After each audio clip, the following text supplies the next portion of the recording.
दोस्तों, सुनील अपने बेटे का एडमिशन करवाने के लिए एक प्राइवेट स्कूल में जाता है। वहां पहुंचने के बाद उसे पता चलता है कि एडमिशन लेने से पहले बच्चों को एक टेस्ट देना होता है। अगर बच्चा टेस्ट में पास हो जाता है तो ही एडमिशन होता है, नहीं तो मना कर दिया जाता है। अब सुनील अपने बेटे को स्कूल में टेस्ट देने के लिए छोड़ देता है और खुद बाहर वेटिंग हॉल में बैठकर बेटे के वापस आने का इंतजार करने लगता है। तभी उसकी नजर स्कूल की प्रिंसिपल पर पड़ती है तो प्रिंसिपल मैडम को देखकर उसके पैर तलो जमीन खिसक जाती है। प्रिंसिपल मैडम को देखकर सुनील उनसे अपने आप को छुपाते हुए स्कूल से बाहर निकलने लगता है, लेकिन तभी वह प्रिंसिपल मैडम सुनील को बाहर निकलता देख लेती है और वह भी परेशान हैरान रह जाती है।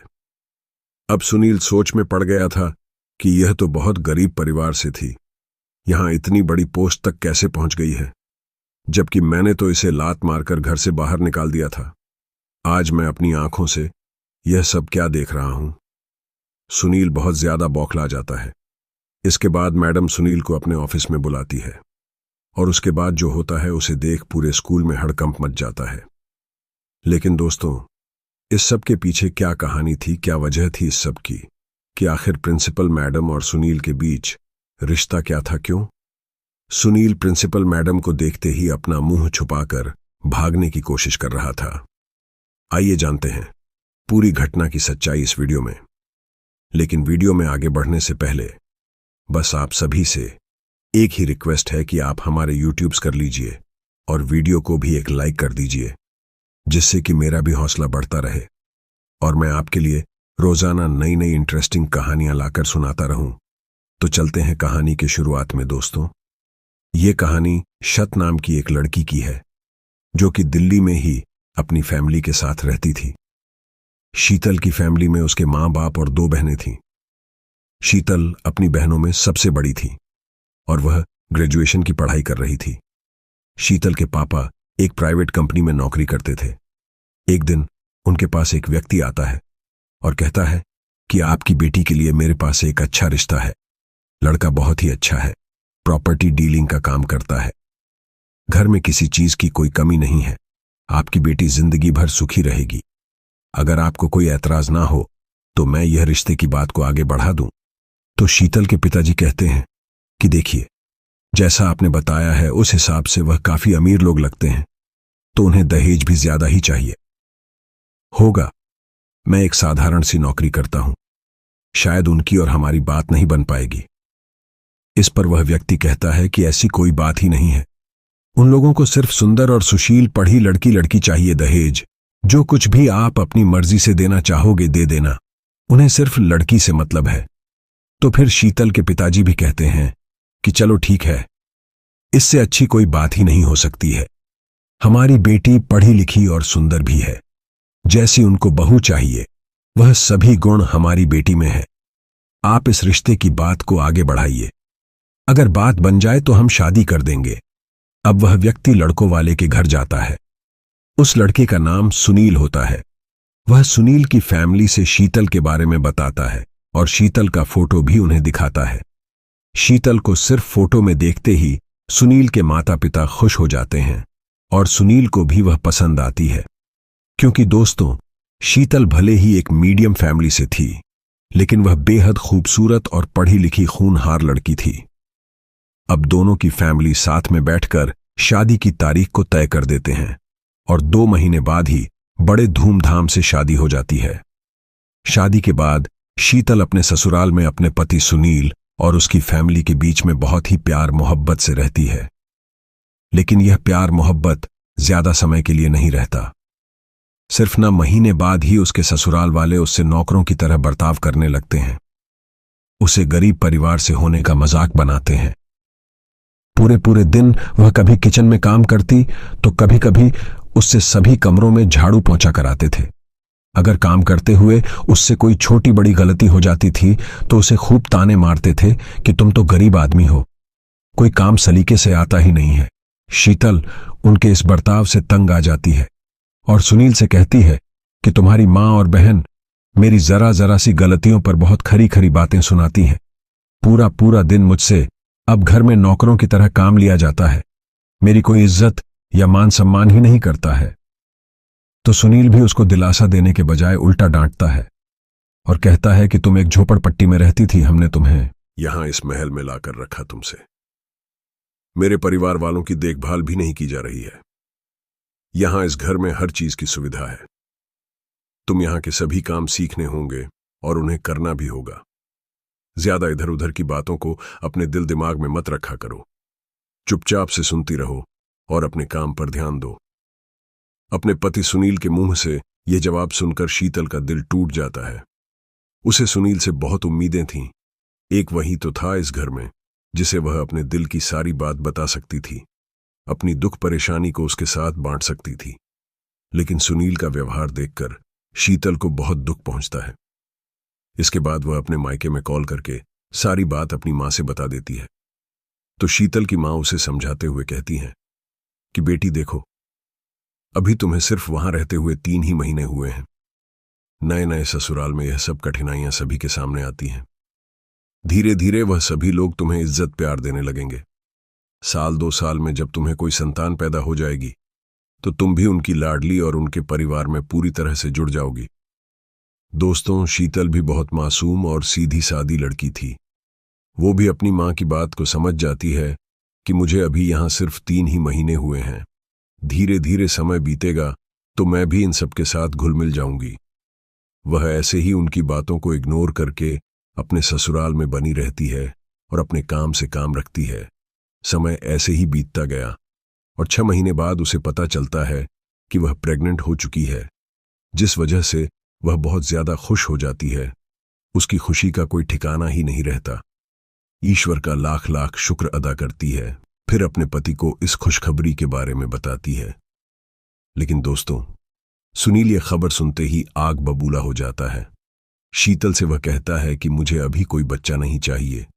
तुम मेडिसिन वगैरह खाओ या कुछ भी करो, कैसे भी करके यह बच्चा मुझे अभी चाहिए ही नहीं। शीतल को सुनील की इस बात पर बहुत ज्यादा गुस्सा आ जाता है और इन दोनों के बीच काफी हद तक बोलचाल हो जाती है।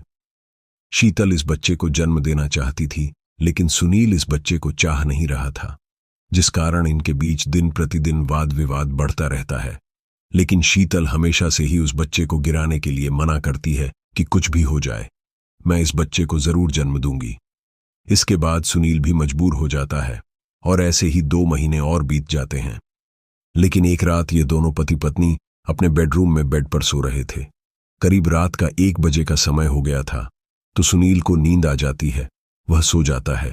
लेकिन शीतल अभी भी जाग रही थी और अपने होने वाले बच्चे के बारे में तरह तरह के सपने अपनी आंखों में सजा रही थी कि तभी सुनील के फोन में धड़ाधड़ 8 मैसेज के नोटिफिकेशन आते हैं। तो शीतल भी सोचती है कि इतनी रात में ये कौन मैसेज कर रहा है। वह देखने के लिए फोन को उठा लेती है और जब देखती है तो हैरान रह जाती है। सुनील के व्हाट्सएप वेब रही थी। यह सब देखने के बाद वह पूरी तरह से टूट जाती है। सुबह होते ही वह सुनील के साथ लड़ाई झगड़ा शुरू कर देती है। कहती है कि मैं सब कुछ बर्दाश्त कर सकती हूं, लेकिन तुम मुझे धोखा देकर बाहर किसी भी लड़की से संबंध रखोगे तो मुझे यह हरगिज बर्दाश्त नहीं होगा। मैं तुम्हें किसी के भी साथ शेयर नहीं कर सकती। तुम मुझे धोखा दे रहे हो। मेरा बहुत ज्यादा दिल दुखाया है तुमने। तो सुनील उससे कहता है कि यह मेरी खुद की पर्सनल लाइफ है। मैं किससे बात करता हूं, किससे मिलता हूं, तुम्हें फालतू बातें जानने की जरूरत नहीं है। तुम्हें इस घर में 3 वक्त का खाना टाइम से मिल रहा है। महल जैसा घर है हमारा। चुपचाप से अपनी जिंदगी यहां गुजारो। तुम्हें हर चीज वक्त से मिल रही है। अब मेरे किसी भी काम में दखल अंदाजी करने की कोशिश मत करो। तो शीतल कहती है कि तुमने मुझसे शादी की है, 7 फेरे लिए हैं, 7 जीने मरने की कस्में खाई है। तुम्हारी इस जिंदगी पर मेरा भी हक है। शादी होने के बाद यह तुम्हारी पर्सनल लाइफ नहीं रह जाती। मेरा भी पूरा अधिकार है सब कुछ जानने का, तुम्हें गलत रास्ते पर चलने से रोक टोक करने का। और मैं ये सब गलतियां तुम्हारी माफ नहीं करने वाली, हरगिज बर्दाश्त नहीं करने वाली। उस दिन शीतल और सुनील के बीच बहुत लड़ाई झगड़ा होता है। अब शीतल फिर से अपनी मां को फोन लगाती है और कहती है कि मां, मैं अब इस घर में नहीं रह सकती। ये लोग मुझे बहुत परेशान रखते हैं, तरह तरह के ताने सुनाते रहते हैं। वो सब तो ठीक था, लेकिन सुनील भी मेरे साथ अच्छा व्यवहार नहीं रखता है। मैंने यह भी बर्दाश्त किया, लेकिन सुनील मुझे धोखे में रखकर बाहर गैर लड़कियों के साथ नाजायज रिश्ते रखता है, उनके साथ मौज मस्ती करता है। मैं ये हरगिज नहीं सह सकती। मैं इस घर में एक पल भी नहीं रुक सकती। मेरा पति कहता है कि मेरा उन पर कोई अधिकार नहीं है, लेकिन शीतल की मां अपनी बेटी को बहुत समझाते बुझाते हुए कहती है कि बेटा, जल्दबाजी में ऐसा कोई कदम मत उठाओ, नहीं तो जिंदगी भर फिर पछताना ही पड़ेगा। लेकिन उस दिन सुनील ने शीतल के साथ बहुत ज्यादा मारपीट भी कर दी थी और उसे घर से लात मारकर बाहर निकाल दिया था। अब शीतल उस घर में दोबारा जाना नहीं चाहती थी और वहीं से थाने में जाकर अपने पति के खिलाफ मुकदमा दर्ज करा देती है और फिर अपने मायके में लौट आती है। अपने पिताजी से सुनील की सभी काली करतूतों को बताती है, जिससे कि उसके पिता भी मजबूर हो जाते हैं और वह अपने साथ ही अपने मायके में अपनी बेटी को रख लेते हैं और कुछ समय के बाद दोनों का तलाक हो जाता है। 5 महीने बाद वह एक बच्चे को जन्म देती है, जो कि एक लड़की थी। शीतल अपने मायके में ही रहकर 3 साल तक इस बच्ची की परवरिश करती है और जब बच्चा थोड़ा चलने लगता है तो वह अपनी एक फ्रेंड को कॉल करती है, जो कि दिल्ली में ही रहती थी, जिसका नाम पिची होता है। तो वह पिरा से कहती है कि बहन, तुम जहां जॉब करती हो, क्या वहां कहीं और भी सीट खाली है? अगर हो तो मुझे बता देना, मैं भी नौकरी करना चाहती हूं, क्योंकि अब मेरी बच्ची भी बड़ी हो चुकी है। मैं अब और अपने माँ बाप पर बोझ नहीं बनना चाहती हूं, खुद से मेहनत करके कमाना चाहती हूं। तो पिरा शीतल से कहती है कि हाँ क्यों नहीं, यहीं मेरे पास में एक स्कूल है, अगर वहां पढ़ाने के लिए टीचर की आवश्यकता हुई तो मैं तुम्हें कॉल करके बता दूंगी, तुम यहीं जॉब कर लेना, तुम्हें अच्छी सैलरी भी मिल जाएगी। तो शीतल कहती है कि ठीक है, तुम मुझे 1-2 दिन में जानकारी करके बता देना और अगर जॉब फिक्स हो गई तो मैं वहीं आ जाऊंगी।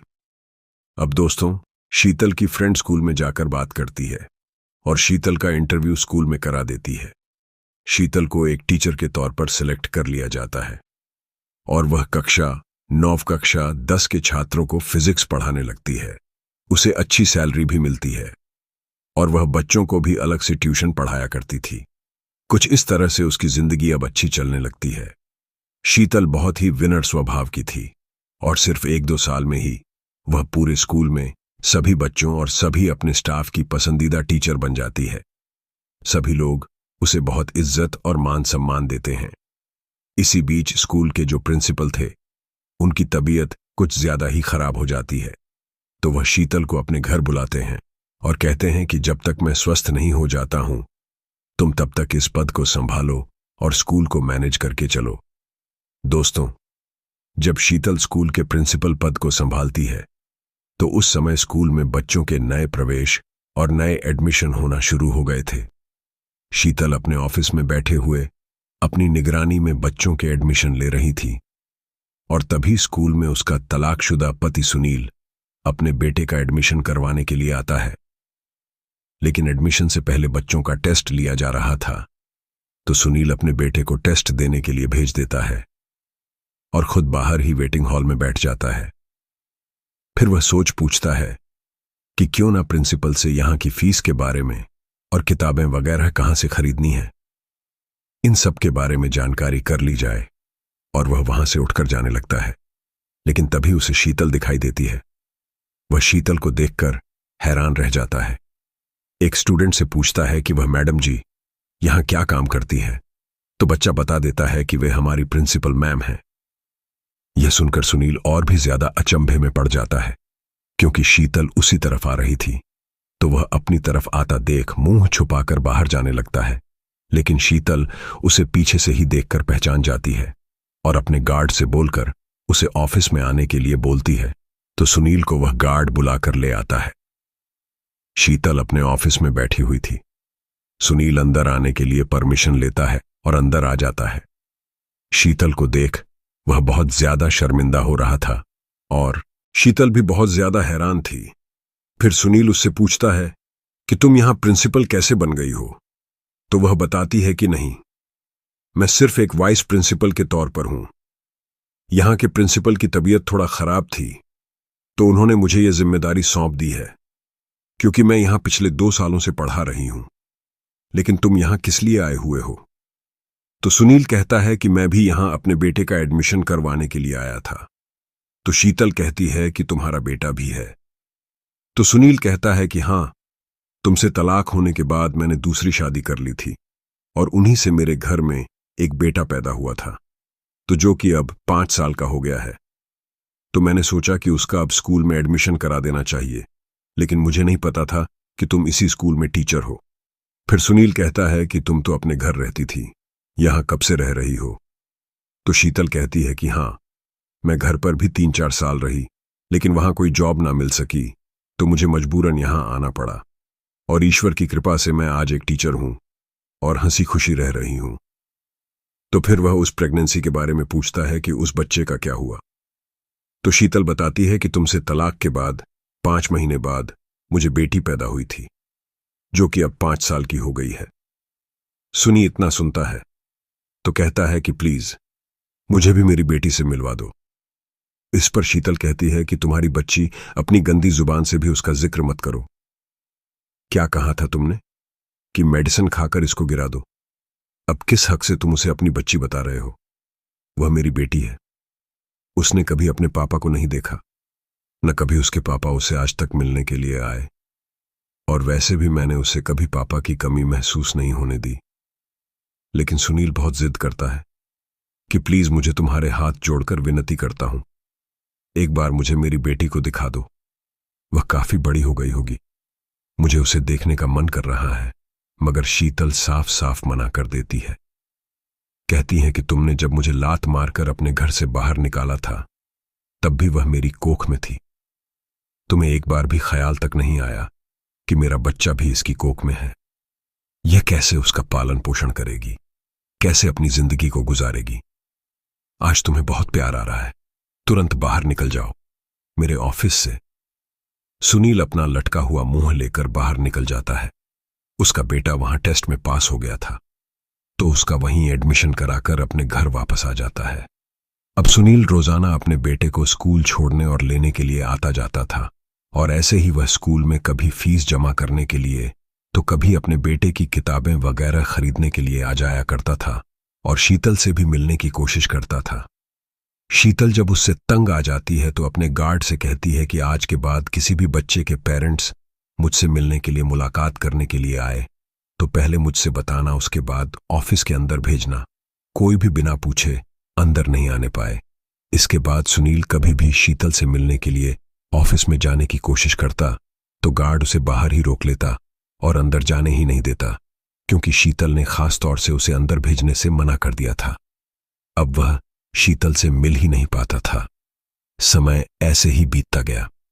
इसी बीच शीतल की मुलाकात एक शुभम नाम के लड़के से होती है, जो कि बहुत ही साफ दिल और नेक लड़का लगता था।